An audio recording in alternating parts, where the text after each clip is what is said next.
Hello guys, welcome to my YouTube channel fun point MMB. आज हम atomic and molecular first का starting करने जा रहे हैं और आज हम स्टार्टिंग करेंगे पाउली एक्सक्लूजन प्रिंसिपल से, जो कि आप यूजी में भी पढ़ते आए हैं और पीजी में भी बेहतरीन तरीके से पढ़ेंगे। तो आज हम देख लेते हैं कि हमें एग्ज़ाम में कैसे नोट्स लिख के आने हैं और वैसे भी अपने नोट्स कैसे तैयार करने हैं, कैसे पूरी एक्सप्लेनेशन के साथ समझेंगे, सारे पॉइंट देखेंगे कि आपको एग्जाम में लिख के कैसे आना है। तो हम देर ना करते हुए स्टार्ट कर लेते हैं। तो ये है हमारा पाउली एक्सक्लूजन प्रिंसिपल, जो कि हमारा 1925 में पाउली ने दिया था। The fundamental electronic configuration gone by the Pauli exclusion principle, it is given by 1925। किसने में दिया था? 1925 में दिया था, पाउली ने दिया था। और स्टेटमेंट क्या है इसका? It states that no two electrons in multi-electron atom can exist in the same quantum state, कि कोई भी दो इलेक्ट्रॉन मल्टी इलेक्ट्रॉन एटम की बात करें तो उसमें क्या होता है कि सेम हमारी जो क्वांटम स्टेट है उसमें एग्जिस्ट नहीं कर सकते, या ये भी कह सकते हो कि सेम क्वांटम नंबर वो ऑक्यूपाई नहीं कर सकते। अगर क्वांटम उसकी बात करें, स्टेट की बात करें या क्वांटम नंबर की बात करें, तो हमारे पास होते हैं N, that is principal quantum number. फिर होता है हमारे पास एल, एंगुलर क्वांटम नंबर।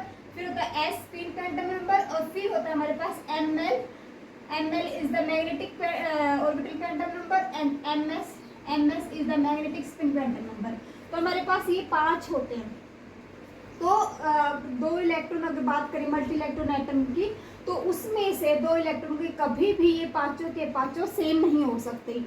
ये अगर हम जब बात करते हैं तो लगभग हम 4 ही लेके चलते हैं। एम एस तो हमें पता है एस की वैल्यू के साथ ही वैल्यू जाता है। तो पर अगर देखते हैं इलेक्ट्रॉन एटम की बात करेंगे तो पांचों को देखेंगे। पांचों जो हमारे क्वांटम नंबर हैं वो दो इलेक्ट्रॉन कभी भी एक जैसे क्वांटम स्टेट को ऑक्यूपाई करते ही नहीं, एक में एक डिफरेंट जरूर मिलेगा। ये हमारा कहता है पाउली एक्सक्लूजन प्रिंसिपल। अब इसके एक्सप्लेनेशन देख लेते हैं।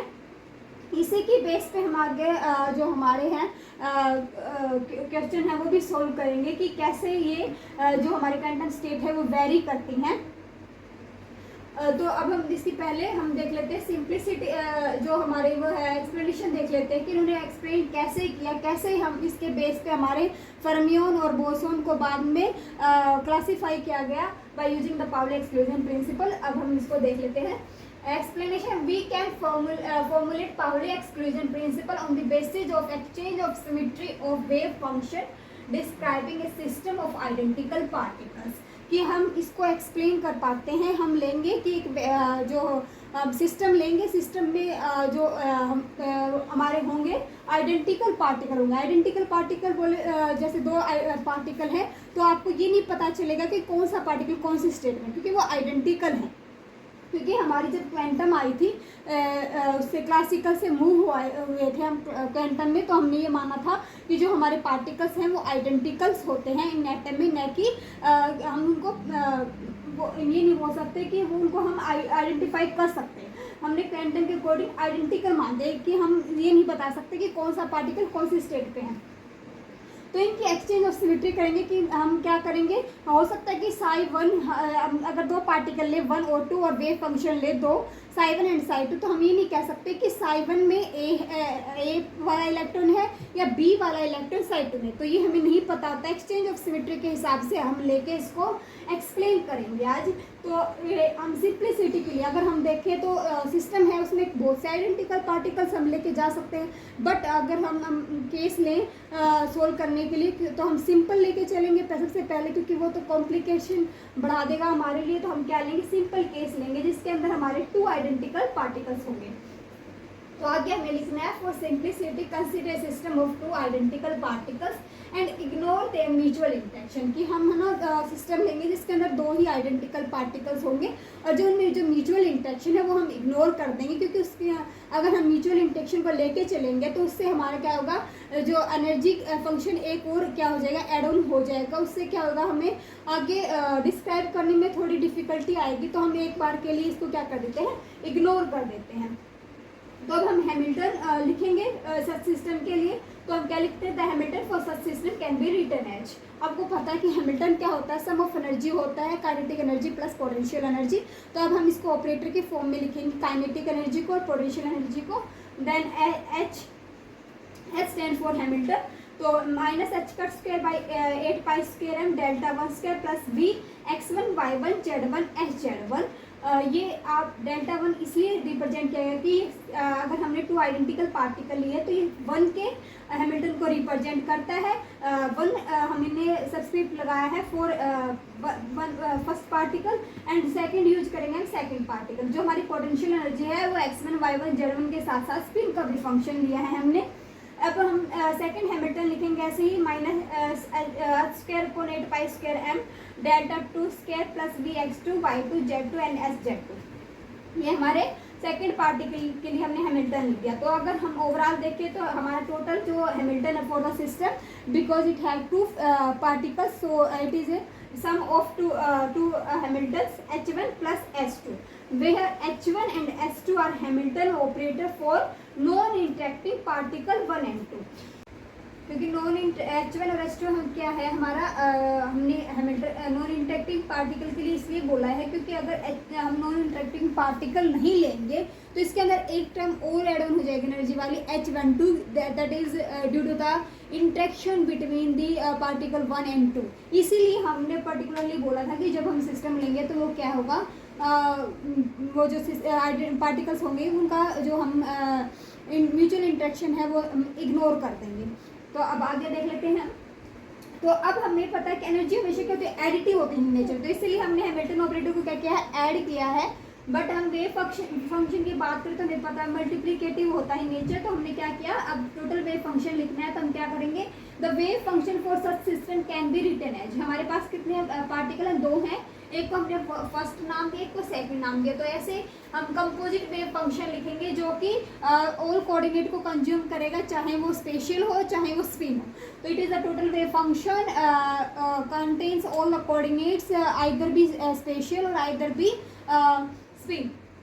तो सेकंड और 2 पार्टिकल कंज्यूम करते हुए क्या लिखेंगे कंपोजिट वेव फंक्शन। तो साई 1 के कॉरस्पॉन्डिंग होगा उसकी मल्टीप्लाई हो जाएगी हमारी साई 2 वाले वेव फंक्शन से। तो अगर हमें अब हम क्या लेते हैं क्वांटम स्टेट लेते हैं। आपको पता है कि जो हमारे पार्टिकल्स होते हैं वो एग्जिस्ट करते हैं इन द क्वांटम स्टेट। हमने 2 पार्टिकल लिए हैं, हम 2 ही क्या ले लेते हैं क्वांटम स्टेट ले लेते हैं। एक हमने लिया एक A और एक B। तो if the particle 1 in the quantum state A and 2 in B, अगर हमारा फर्स्ट पार्टिकल A स्टेट पे है और सेकंड पार्टिकल है हमारा B पे है, तो हम टोटल वेव फंक्शन कैसे लिख पाते हैं Sai AB 1 2 Sai A1 psi B2 कि हमारा A1 A वाली स्टेट में है और B वाला 2 वाला B वाली स्टेट में है। पर हमने जैसा ही बताया था कि हमने जो सिस्टम लिया है वो 2 आइडेंटिकल्स का लिया है, तो हम ये नहीं बता सकते कि फर्स्ट पार्टिकल है वो सेकंड A में है या B में है। हम इसमें कंफर्म नहीं है कि A में है या B में है। तो हो सकता है कि A में है वो सेकंड वाला हो सकता है A में है वो फर्स्ट वाला हो। तो हम एक ऐसा वेव फंक्शन लिखेंगे जिसमें फर्स्ट वाला हम किस में लेके चलेंगे B में लेके चलेंगे। तो फिर दोबारा से लिखेंगे हम if the particle 1 in the quantum state B and 2 in A, अगर हमारा फर्स्ट वाला B में हो और 2 वाला क्या किस में हो A में हो, तो हम क्या लिखेंगे total wave function psi AB is equal to psi B1 and psi A2। अब ये तो हमने तब बताया था जब 1 A में था और ये तब बताया जब 1 B में था, क्योंकि हमें पता नहीं ना कि आइडेंटिकल पार्टिकल्स है कि कौन सा A में है कौन सा B में है। तो अगर हमें क्या लेना कंप्लीट सिस्टम को डिस्क्राइब करना है वेव फंक्शन से, तो हम क्या करेंगे इनका लीनियर कॉम्बिनेशन लेंगे। तो आगे क्या लिखना है हमें for the proper discrimination of the description of the system we should take the linear combination of 1 and 2 such as. क्या हमें क्या लेना होगा इनका कॉम्बिनेशन लेना होगा सेकंड और थर्ड का। सॉरी ये थर्ड है तो आप यहाँ थर्ड कर लीजिएगा। तो अब आपको साई AB 1 2 लिखना है, टोटल लिखना है 1/√2 psi A1 psi B2 plus minus psi B1 psi A2 where 1/√2 क्या हमारा नॉर्मलाइजिंग फैक्टर है। और प्लस माइनस क्या करेंगे प्लस माइनस से ही हम ये बताएंगे कि हमारा जो वेव फंक्शन है टोटल वेव फंक्शन वो सिमेट्रिकल है या हमारा एंटी सिमेट्रिक है। इसी के बेस पे हम ये बताएंगे कि हमारे बोसोन है या फर्मियोन है। और आपको पता है आप 1/√2 नहीं लेते तो क्या होता है कि हमें पता है कि जो कोई भी है वेव फंक्शन है वो तभी मान्य होता है जब वो क्या होता है नॉर्मलाइज्ड होता है। तो ये हमने जो वेव फंक्शन लेना होता है हमेशा स्टैंडर्ड वो हमेशा क्या होता है नॉर्मलाइज फॉर्म में ही लेना होता है। तो तो इस अब हमने नॉर्मलाइजिंग फैक्टर की बात ये हमने नॉर्मलाइज वेव फंक्शन ले लिया। अब इसके बेस पे हम बोसोन और फर्मियोन की बात करेंगे। तो अब हम वेव फंक्शन की बात कर लेते हैं कि कैसे हमारा फर्मियोन का वेव फंक्शन होगा और कैसा बोसोन का होगा। तो हमने पहले लिया है जब हमारा प्लस सिंबल लेते हैं हम, तो हमने बताया है कि if the particles of the system are boson then proper wave function is psi ab1 2 1 by root 2 psi a1 psi b2 plus psi b1 psi a2 कि प्लस सिंबल लेंगे तो हमारा वेव फंक्शन कैसा होगा, सिमेट्रिकल वेव फंक्शन होगा और हमारे particles कैसे होंगे, बोसोन्स होंगे।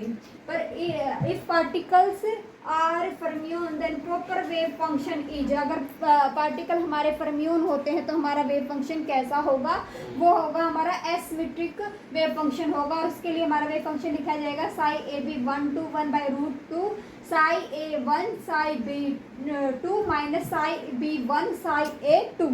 तो हमारा सिंबल कैसा आ जाएगा, माइनस का सिंबल आ जाएगा फॉर एसिमेट्रिकल वेव फंक्शन। ये हमारे पार्टिकल कैसे होंगे, फर्मियोन होंगे। तो एसिमेट्रिकल वेव फंक्शन का मतलब क्या है कि दोनों के जो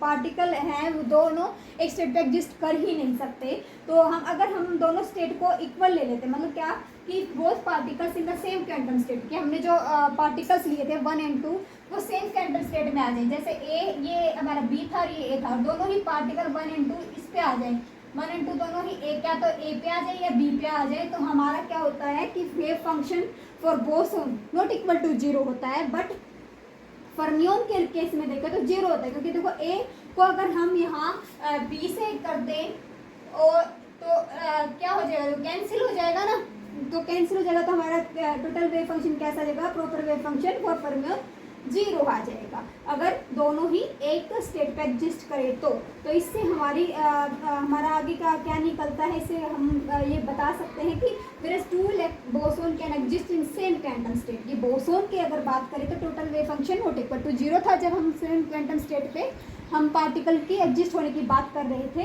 तो क्या कह सकते हैं कि दो बोसोन एक स्टेट पे एग्जिस्ट कर सकते हैं एक साथ, बट दो फर्मियोन एग्जिस्ट नहीं कर सकते। जैसे कि हमने देखा कि इस फर्मियोन के लिए टोटल वेव फंक्शन हमारा 0 बन जाता है अगर एक स्टेट पे एग्जिस्ट करते हैं तो इसका मतलब क्या हुआ कि हमारा बोसोन है वो पाउली एक्सक्लूजन प्रिंसिपल को फॉलो नहीं करता और हमारा फर्मियोन है वो पाउली एक्सक्लूजन प्रिंसिपल को फॉलो करता है। और इसके कोरस्पॉन्डिंग जो वेव फंक्शन होता है एसिमेट्रिक होता है, बोसोन के कोरस्पॉन्डिंग सिमेट्रिक होता है। और हम अगर पाउली एक्सक्लूजन प्रिंसिपल की एडवांटेज की भी बात कर लेते हैं, एप्लीकेशन की बात कर लेते हैं कि पाउली एक्सक्लूजन प्रिंसिपल का वैसे सिग्निफिकेंस है क्या, क्यों यूज करते हैं। अगर पाउली एक्सक्लूजन प्रिंसिपल फॉलो ना हो तो क्या होगा कि जो पार्टिकल्स होंगे वो लोवेस्ट एनर्जी स्टेट पे एग्जिस्ट कर जाएंगे, लोवेस्ट एनर्जी स्टेट पे एग्जिस्ट कर जाएंगे तो हमारा जो फर्स्ट एक्साइटेड स्टेट एनर्जी होगी वो बहुत ही हाई होगी। तो इसीलिए हमारा पाउली एक्सक्लूजन प्रिंसिपल फॉलो होता है इन एटम्स। एंड अगर हम बात करें कि हमारा अगर पाउली एक्सक्लूजन प्रिंसिपल फॉलो ना हो तो एटम क्या हो जाएंगे, सेम नेचर के हो जाएंगे, क्योंकि क्या होगा उनके जो इलेक्ट्रॉन है वो सेम क्वांटम स्टेट में हैं सभी, तो क्या हो जाएंगे वो न्यूट्रल टाइप के हो जाएंगे। एक एटम दूसरे एटम को अट्रैक्ट करेगा ही नहीं, तो क्या होगा, एटम अट्रैक्ट नहीं होंगे तो मॉलिक्यूल की फॉर्मेशन होगी ही नहीं। अगर मॉलिक्यूल की फॉर्मेशन नहीं होगी तो कंपाउंड नहीं बनेगा, कंपाउंड नहीं बनेगा तो लाइफ है ही नहीं। If no Pauli exclusion principle follow then there is no existence of universe we can image, कि हम इमेजिन ही नहीं कर सकते कि हमारा यूनिवर्स पे एग्जिस्ट करेगा अगर पाउली एक्सक्लूजन प्रिंसिपल फॉलो नहीं होता। तो ये हमारा फिजिकल सिग्निफिकेंस था और इसके बेस पे आज हमने फर्मियोन और बोसन का वेव फंक्शन डिस्कस किया और हमने पाउली एक्सक्लूजन प्रिंसिपल को एक्सप्लेनेशन देखा। तो ये आपको ऐसे पेपर में लिख के आना है। तो ये आज का कंटेंट था। अगर आपको वीडियो का कंटेंट पसंद आया तो प्लीज़ चैनल को सब्सक्राइब एंड वीडियो को शेयर की और लाइक कीजिएगा। Thank you.